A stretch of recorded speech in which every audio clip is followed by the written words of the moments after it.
दोस्तों स्वागत है आपका आज की बेहद बड़ी और महत्वपूर्ण खबरों में। जी हां दोस्तों, पीएम नरेंद्र मोदी ने लॉन्च की स्वामित्व योजना। बोले गांवों ने दिया 2 गज दूरी का संदेश। साथ में ही दोस्तों राज्य सरकार ने बाहर फंसे छात्रों के लिए जारी किया हेल्पलाइन नंबर। इसी के साथ देश भर में फंसे लोगों की होगी वापसी, अमित शाह का आया बड़ा बयान। इसी के साथ दोस्तों चीन में एक बार फिर फैलना शुरू हुआ संक्रमण, और साथ में ही दिल्ली में डॉक्टरों ने किया कोरोना से लड़ने का एक्सपेरिमेंट, परिणाम उत्साहवर्धक।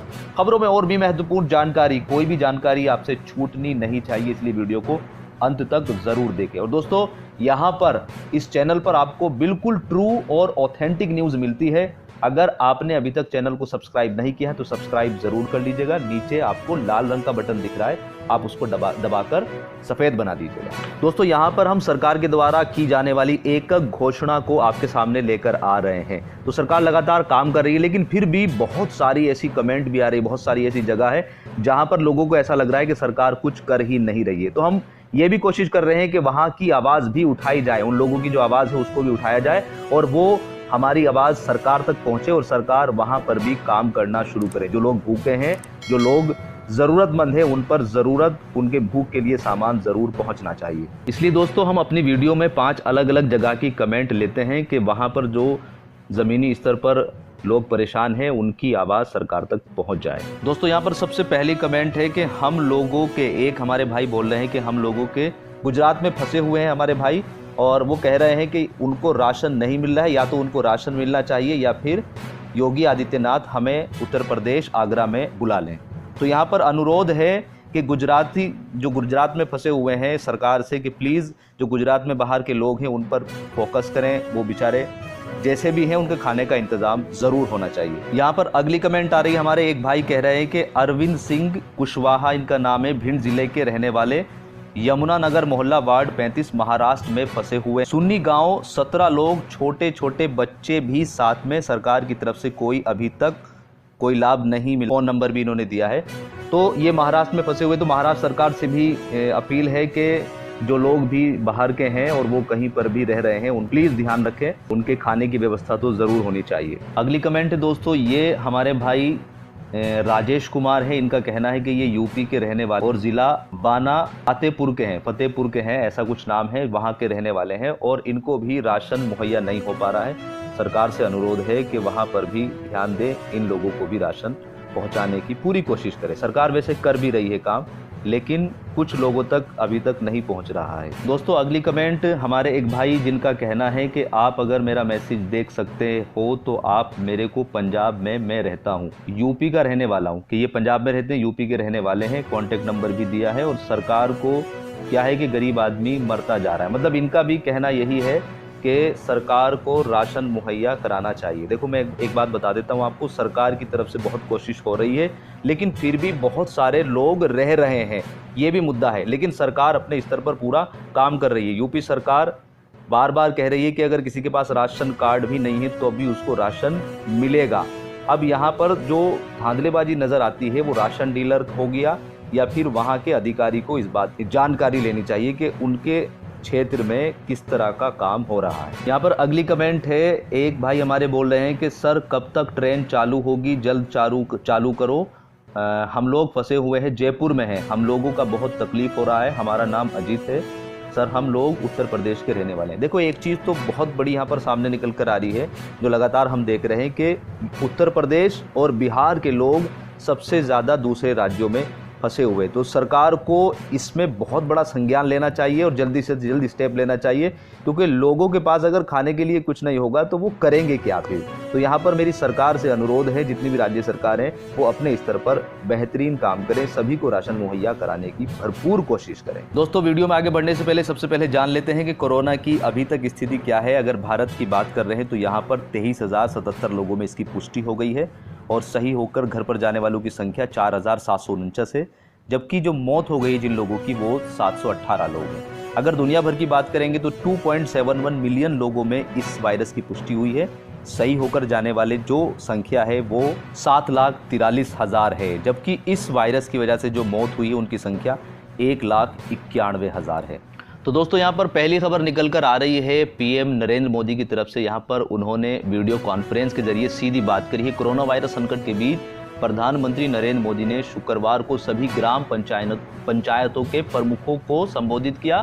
पंचायती राज दिवस के मौके पर प्रधानमंत्री ने नई ई ग्राम स्वराज पोर्टल और ऐप की शुरुआत की। इस पोर्टल के जरिए ग्राम पंचायतों से जुड़ी समस्या, उनसे जुड़ी जानकारी एक जगह पर मौजूद रहेगी। यहाँ अपने संबोधन में पीएम मोदी ने कहा है कि कोरोना संकट में हम सबको साथ मिलकर रहना है और आत्मनिर्भर रहना है। हमें आत्मविश्वास को नहीं खो। अपने संबोधन में प्रधानमंत्री बोले कि कोरोना संकट के बीच गांव वालों ने दुनिया को बड़ा संदेश दिया है। गांव वालों ने सोशल डिस्टेंसिंग नहीं बल्कि 2 गज दूरी का संदेश दिया है, जिसने कमाल कर दिया है। तो दोस्तों यहाँ पर माननीय प्रधानमंत्री नरेंद्र मोदी जी गांव की जनता में आत्मविश्वास बढ़ाने की भरपूर कोशिश कर रहे हैं कोरोना से लड़ने के लिए। दोस्तों अगली खबर निकल कर आ रही है बिहार से। यहाँ पर बिहार सरकार ने कोटा में फंसे और कोटा के अलग बाहरी राज्यों में जो फंसे छात्र हैं उनको जो है अपने राज्य में बुलाने के लिए कोई भी बात नहीं करी है। साथ में ही एक हेल्पलाइन नंबर जारी किया है कि इस नंबर पर जो बाहरी छात्र हैं वो संपर्क कर सकते हैं। इसी के साथ अधिकारियों ने बताया कि लगातार इस नंबर पर कॉल आ रही है और छात्र जो है वो भोजन की समस्या को लेकर ज़्यादा परेशान है। विभाग ने दूसरे राज्य के प्रतिनिधि से बात की है कि इन छात्रों की भोजन व स्वास्थ्य की समस्याओं को दूर किया जाए। सरकार के छात्रों को ना बुलाने के फैसले पर छात्र काफ़ी ज़्यादा नाराज हैं। यहीं पर दोस्तों अगली खबर निकल कर आ रही है छत्तीसगढ़ से। तो छत्तीसगढ़ की सरकार चाह रही है कि उसके राज्य के जो भी लोग बाहर फंसे हुए हैं, छात्र हो या मजदूर हो, उनको अपने राज्य में बुलाने की पूरी मंशा है। जी हाँ दोस्तों, लॉकडाउन के कारण देश भर के अलग अलग राज्यों में फंसे छत्तीसगढ़ के छात्रों और श्रमिकों की जल्द ही वापसी होगी। यहाँ पर मुख्यमंत्री भूपेश बघेल ने इसको लेकर केंद्रीय गृह मंत्री अमित शाह से बात की है। इस दौरान उन्होंने श्रमिकों और छात्रों की समस्याओं को लेकर जानकारी दी। इस पर गृह मंत्री शाह ने आश्वासन दिया कि राज्य सरकार से प्रस्ताव मिलने पर एक बड़ा निर्णय लिया जाएगा। दोस्तों अगली खबर निकल कर आ रही है चीन से। यहाँ चीन में एक बार फिर से वायरस का प्रकोप शुरू हो गया है। चीन में कोरोना वायरस का खतरा एक बार फिर से मंडरा रहा है। यहाँ बाहर से आए लोगों के जरिए संक्रमण फैल रहा है। अब यहाँ के उत्तर पूर्वी हेइलोंगजियांग प्रांत के शहर हार्बिल में कोरोना वायरस के संक्रमण के मामले तेजी से उभरकर सामने आ रहे हैं। 1 करोड़ की आबादी वाले हार्बिल शहर में लॉकडाउन लगा दिया गया है। हार्बिल शहर पूरी तरीके से ब्लॉक कर दिया गया है। बताया जा रहा है कि यहाँ का एक स्टूडेंट हाल ही में न्यूयॉर्क से लौटा है। उसकी चपेट में आकर लगभग 70 से ज़्यादा लोग संक्रमित हो चुके हैं। यहाँ पर 4000 लोगों की टेस्टिंग की गई है। संक्रमण के इतने ज़्यादा मामले सामने आते ही सरकार ने पूरे शहर को सील कर दिया है। यहीं पर दोस्तों बढ़ जाते हैं अपनी अगली खबर की तरफ। तो ये खबर निकल कर आ रही है दिल्ली से और एक अच्छी खबर निकल कर आ रही है कि देश भर में कोरोना वायरस का प्रकोप जारी है। इसे रोकने के लिए केंद्र और राज्य सरकारें हर संभव कदम उठा रही है। इस बीच दिल्ली के मुख्यमंत्री अरविंद केजरीवाल ने बताया कि राष्ट्रीय राजधानी में 4 मरीजों पर प्लाज्मा थेरेपी का ट्रायल किया गया है। उन्होंने बताया कि इसके नतीजे काफ़ी अच्छे आए हैं। अरविंद केजरीवाल ने कहा कि केंद्र सरकार की इजाज़त के बाद हमने प्लाज्मा थेरेपी का ट्रायल किया था। उसमें हमने 4 मरीजों पर इसका ट्रायल किया था, जिसके नतीजे काफ़ी अच्छे आए हैं। उन्होंने कहा है कि हमने LNJP अस्पताल में 4 मरीजों पर प्लाज्मा का ट्रायल करके देखा। इसके बाद इसके अब तक के नतीजे उत्साहवर्धक हैं।